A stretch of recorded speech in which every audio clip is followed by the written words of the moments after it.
Por muchos años, científicos y grandes pensadores intentaron darle una explicación a la constitución de la materia.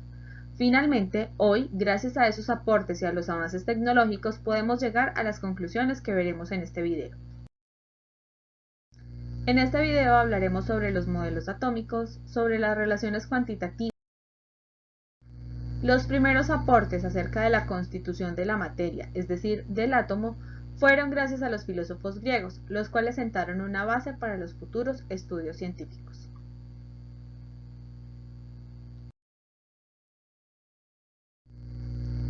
Más adelante llegó la teoría atómica, que se basa en el argumento que fue comprobado después por medio de datos experimentales, de que la materia no es continua, sino que está formada por partículas. Esta teoría describe una parte del mundo a la que no es posible acceder a simple vista. Sin embargo, gracias a esto se pueden explicar las propiedades de las diferentes sustancias. A continuación veremos los modelos atómicos y su evolución a lo largo de la historia. Según Dalton, la materia se podía dividir en dos grandes grupos, los elementos y los compuestos. Los elementos estarían constituidos por unidades fundamentales que Dalton continuó llamando átomos. Los compuestos estarían formados por moléculas cuya estructura estaba dada por la unión de átomos en proporciones definidas y constantes. Estos son los postulados del modelo de Dalton.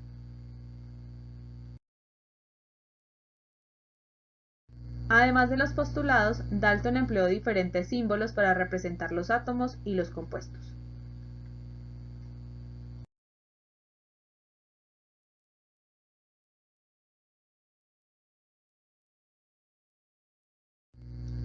Thomson ubicó tubos al vacío y luego en cada extremo del tubo colocó un electrodo conectado a una terminal metálica fuera del tubo, a través de la cual hacía pasar una fuente de alto voltaje. Con este experimento, Thomson descubrió que los rayos eran desviados hacia una placa con carga positiva y se alejaban de la placa con carga negativa. Así concluyó que ese rayo estaba constituido por partículas con carga negativa a las que llamó electrones. Como los átomos son neutros, la esfera contiene también una cantidad de protones o cargas positivas.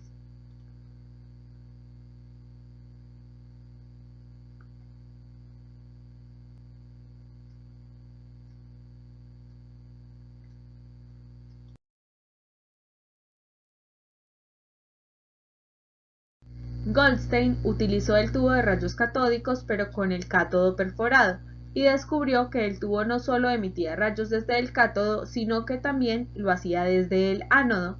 El estudio de estos rayos determinó que el átomo también estaba formado por partículas de carga positiva.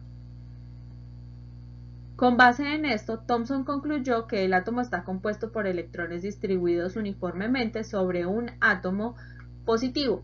A este modelo se le conoce como pastel de pasas. La radiactividad fue descubierta accidentalmente por Henri Becquerel. Él se interesó en la capacidad que tenían algunos materiales de resplandecer con luz característica propia y fluorescente, al ser expuestos a la luz del sol. Pensó que estos elementos emitían rayos X. Luego, Marie Curie continuó con los experimentos y le dio a este fenómeno el nombre de radiactividad. Determinó que el elemento que emitía la radiación era el átomo de uranio. Ernest Rutherford estudió los componentes de la radiación que ocurre en la naturaleza y las llamó partículas alfa, beta y neutra. Este modelo determina la distribución de partículas eléctricas al interior del átomo. Rutherford pensó en la existencia de una tercera partícula en el átomo que debía ser neutra. Años después, James Chadwick comprobó la veracidad de esta afirmación. Estas partículas no se desviaban en presencia de campos eléctricos, por lo que debían ser neutras y por esta razón se llamaron neutrones. Rutherford demostró que cada átomo tenía en el centro una mayor concentración de masa con carga positiva, a la que llamó núcleo atómico. Este es el modelo del experimento realizado por Rutherford.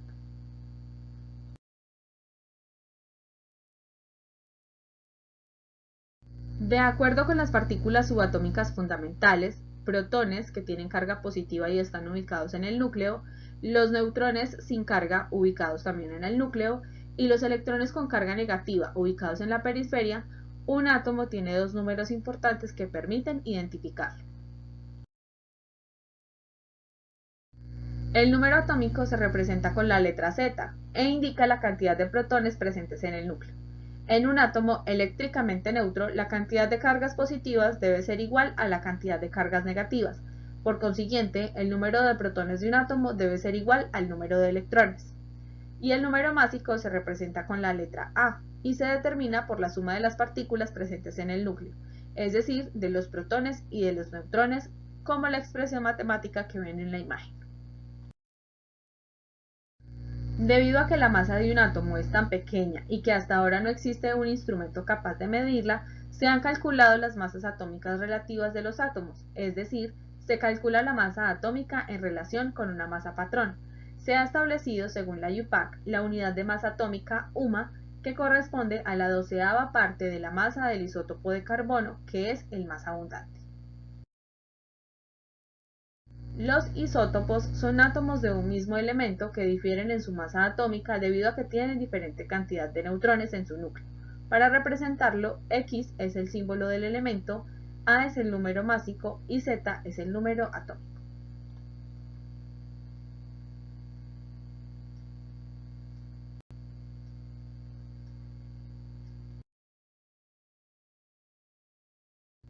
Niels Bohr tomó como base el modelo atómico nuclear de Rutherford, los espectros discontinuos de los elementos y la cuantización de la energía de Max Planck, y formuló una hipótesis sobre la estructura atómica basada en 3 postulados. El primero es que existe cierto número de órbitas estables, capas o niveles de energía, en los que el electrón se desplaza a gran velocidad sin emitir ni absorber energía. Los niveles de energía se designan con números del 1 al 7, o las letras K, L, M, N, O, P y Q, siendo 1 el nivel más cercano al núcleo y el que menor energía tiene. El postulado número 2 decía que para que un electrón cambie de nivel es necesario que absorba o libere energía. Cuando un electrón cambia de nivel, tiende a volver a su nivel inicial y emite paquetes de energía llamados cuantos. Y el tercer postulado es que en cualquier nivel de energía, el electrón se mueve siguiendo una órbita circular alrededor del núcleo.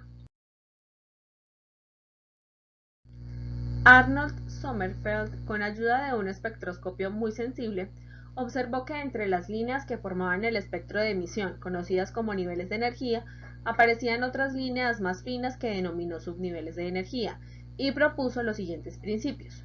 Dijo que la materia es ondulatoria, es decir, que los electrones tienen propiedades de ondas y propiedades de partículas. Y además introdujo el principio de incertidumbre, que dice que existe un límite para determinar al mismo tiempo y con precisión la velocidad y la posición de una partícula.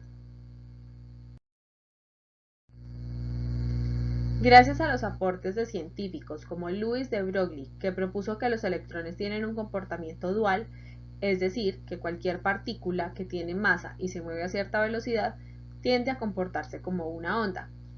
Erwin Schrödinger desarrolló la ecuación sobre el comportamiento del electrón con propiedades ondulatorias llamada ecuación de onda. Y Werner Heisenberg escribió el principio de incertidumbre, el cual establece la dificultad de conocer la posición y la velocidad del electrón. Todo esto nos lleva al modelo atómico actual. El modelo cuántico del átomo o el modelo atómico actual establece 4 números para describir las características del electrón llamados números cuánticos. El número cuántico principal indica los niveles de energía y son representados con números o letras. Números enteros del 1 al 7 y letras K, L, M, N, O, P y Q. El número cuántico secundario o azimutal indica los subniveles de energía. El número cuántico magnético indica el número de orientaciones espaciales posibles que puede tomar un orbital de acuerdo con cada valor particular del número cuántico secundario o subnivel de energía. En cada uno de los orbitales no hay más de 2 electrones. El número cuántico de spin indica el giro del electrón. En un par de electrones, uno tiene spin más un medio y el otro tiene spin menos un medio. Es decir, uno gira en el sentido de las manecillas del reloj y el otro en sentido contrario. De acuerdo con los conceptos de niveles, subniveles y orbitales electrónicos, Puede constituirse la estructura electrónica de los diversos elementos en función del llenado de los orbitales con los electrones. A este llenado se le denomina configuración electrónica. La distribución de los electrones permite saber la localización de los electrones en la periferia o capa de valencia. Los números cuánticos presentes en la configuración electrónica ubican los elementos en la tabla periódica según el grupo, periodo y bloque. Los grupos en la tabla periódica son 18 y corresponden a las columnas numeradas del 1 al 18. En la configuración electrónica, los electrones de valencia indican el grupo al que pertenecen los elementos de los grupos 1 y 2. Para los elementos del grupo 13 al 18, el segundo dígito del número es igual al número de estos electrones. Los periodos de la tabla periódica son 7 y corresponden a las filas horizontales. El periodo equivale al último nivel de energía. Los bloques en la tabla periódica corresponden a los subniveles de energía, es decir, S, P, D y F. El bloque S contiene los grupos 1 y 2, el bloque P los grupos 13 al 18, el bloque D los grupos 3 al 12 y el bloque F contiene los elementos que pertenecen a los periodos 6 y 7, llamados lantánidos y actínidos, que están ubicados en la parte inferior de la tabla periódica. Es todo por este video. Recuerda tomar nota de las dudas que tengas para que podamos resolverlas más adelante.